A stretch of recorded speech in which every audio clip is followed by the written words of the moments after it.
नमस्कार बंधुरा नवदिगंत चैनल पक्ष থেকে আপনাদের সকলকে জানাই স্বাগতম। আজকের গুড মর্নিং জানিয়ে আবার আপনাদের জন্য নতুন একটি আপডেট নিয়ে উপস্থিত হয়েছি নবদিগন্ত চ্যানেলে। তো এখন যে বিষয় নিয়ে আপনাদের সাথে আপডেটটি শেয়ার করতে চলেছি সেটি হচ্ছে ৩২,০০০ যে চাকরি বাতিল মামলা, এই চাকরি বাতিল মামলার সাথে কিন্তু জুড়ে রয়েছে পুরো প্যানেলটা ৪২,৯৪৯ প্যানেল। তো ৪২,৯৪৯ প্যানেলের যারা নন ট্রেন ক্যান্ডিডেট রয়েছেন তাদের তো চাকরি বাতিল করে রেখেছেই অলরেডি ডিভিশন বেঞ্চ এবং সিঙ্গেল বেঞ্চ। তাহলে যারা ট্রেন্ড ক্যান্ডিডেট, যে ১০,০০০ ট্রেন্ড ক্যান্ডিডেট রয়েছেন তাদের সুরক্ষা কি আদৌ রয়েছে? তারা কি আদৌ সেফ জোনে রয়েছেন নাকি তাদেরও ভবিষ্যৎ এরকম সুতোর উপর ঝুলছে? এটা অনেকেই জানতে চাইছেন, এই বিষয়ে অনেকেই কমেন্ট করেছেন। তো চলুন আমরা এই বিষয় নিয়ে বিস্তারিত দেখে নেব এই ভিডিওতে। তবে যারা এখনও চ্যানেলটিকে সাবস্ক্রাইব করেন আপনারা অবশ্যই চ্যানেলটিকে সাবস্ক্রাইব করে নেবেন। তো চলুন আমরা মূল পর্বে ফিরে যাই, বিস্তারিত সম্পর্কে জেনে নিই।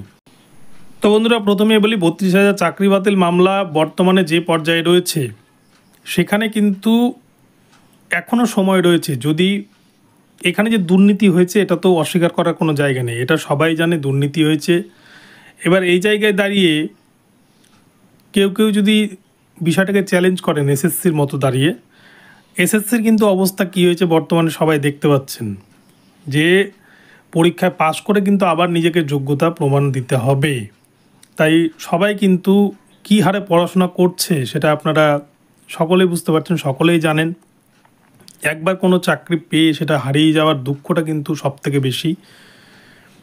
তো এই যে প্রাইমারির বিষয়টা, এটা যাতে এসএসসির মতো না হয়, আমি চাইব কোনো যোগ্য ক্যান্ডিডেট যাতে চাকরি না হারায়। কেন, প্রত্যেকেরই জীবন জীবিকার বিষয় রয়েছে, প্রত্যেকের রুজি রোজগার রয়েছে। আর একবার যখন আপনি চাকরি জীবন থেকে ব্রেক হয়ে যাবেন, পরবর্তীতে সেই চাকরি যদি আপনি পানও, আপনার কিন্তু সিনিয়রিটি কমে যেতে পারে, বা এই চাকরির সাথে কিন্তু ওই চাকরি এত নাও মিলতে পারে, যেহেতু এটা আলাদা, এটা কোর্ট বাতিল করে দিচ্ছে, এরকম বিভিন্ন বিষয় থাকতেই পারে। তো এই বিষয়ে সমস্ত যারা মামলাকারী হোক, যারা বঞ্চিত হোক, যারা চাকরির প্রকৃত দাবিদার, তাদের কিন্তু চাকরিটা দিলেই সমস্ত লেটা চুকে যাবে, সমস্ত কেস কিন্তু উইথড্র হয়ে যাবে। তো এই জায়গায় দাঁড়িয়ে পর্ষদের স্ট্যান্ড কি, সেটাই কিন্তু সবথেকে বড় একটা বিষয়।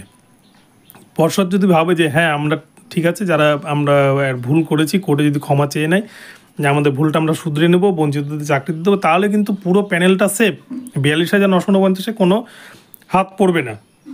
কিন্তু যদি পর্ষদের স্ট্যান্ডটা এরকম হয় যে তারাও যদি এই বিষয়টাকে জোর গলায় অন্য দিক দিয়ে ঘোরানোর চেষ্টা করে, তারা যদি ভুল স্বীকার না করে, তাহলে কিন্তু যে সমস্ত আরটিআই রিপোর্ট বর্তমানে পিটিশনারদের আইনজীবীদের কাছে রয়েছে, অপরদিকে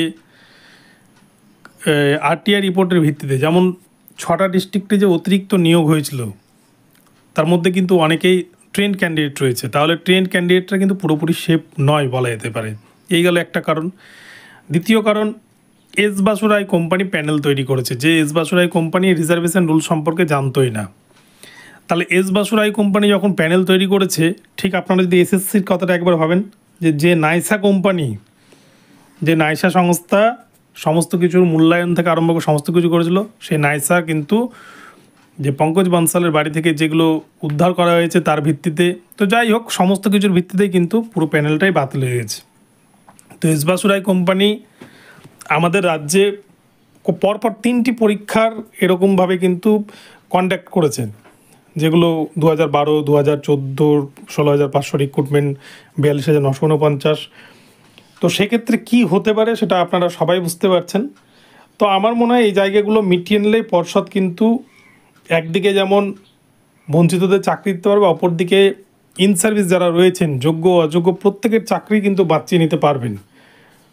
তো যাই হোক, অনেকে জানতে চাইছিলেন, বিষয়গুলো ক্লিয়ার করে দিলাম। ভিডিওটি ভালো লাগলে চ্যানেলটিকে সাবস্ক্রাইব করে দেবেন। দেখা হচ্ছে পরবর্তী ভিডিওতে। সকলে ভালো থাকবেন, ধন্যবাদ।